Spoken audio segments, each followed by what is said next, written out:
happy new year, and with a new year comes a new chapter of One Piece. Chapter 1071 is out, and in this chapter, Oda does the Oda thing and answers a couple of questions from the end of last year, while throwing us more questions to go into the new year with. Heck, at the beginning of this chapter, he shows us where Kuma ended up sending himself flying to a couple of chapters ago, and it turns out he sent himself straight into the Red Line, the same area where the Navy base is at, where Mary Jawad is at, and the Celestial Dragon is at. Not exactly the same area, but probably nearby the same area that we spent all that energy getting him out of with the Revolutionary Army in the middle of last year, which is crazy that he would just send himself flying back there.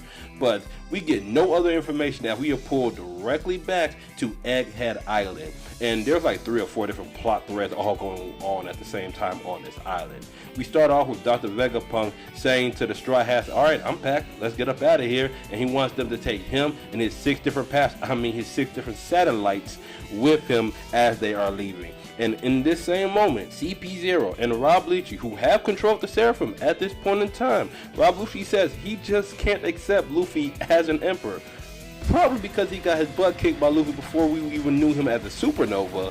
But in the midst of this, as if heaven was throwing this dog, or I guess a cat, a bone, the defense systems for the laboratory temporarily go offline, giving CP0 the chance they need to jump into the laboratory in order to get in and attack Vegapunk. But they notice the Thousand Sunny as soon as they get there. So seeing this ship, Kaku and them like, alright, let's attack and destroy it. But of course, the sleeping samurai just lying about on the ship. And as soon as he feels that attack coming, he defends it.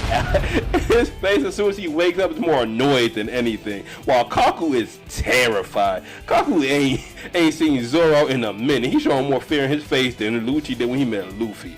Now granted, Lucci and Kaku and the rest of CP0 could probably deal with Zoro by themselves.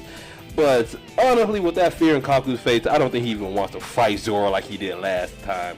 But in the midst of this happening, their fight or clash is visible on the screens, and they can be seen by Dr. Vegapunk and them in the laboratory. And at this same time, Bonnie wakes up and immediately starts attacking Dr. Vegapunk, trying to force him to turn her dad back to normal, which at this point he says he can't, but there's a reason for that, as if we're going to get an answer to that in this chapter though, because immediately after this, we cut away again, this time to a different set of pirates in the New World, Kid and the Kid Pirates, as they stumble upon Elbaf and Akin. Not even get to sit here and let them meditate, but then we jump to the Navy, the Marines, and we see Garp at the G14 base trying to recruit people so he can go and save Kobe.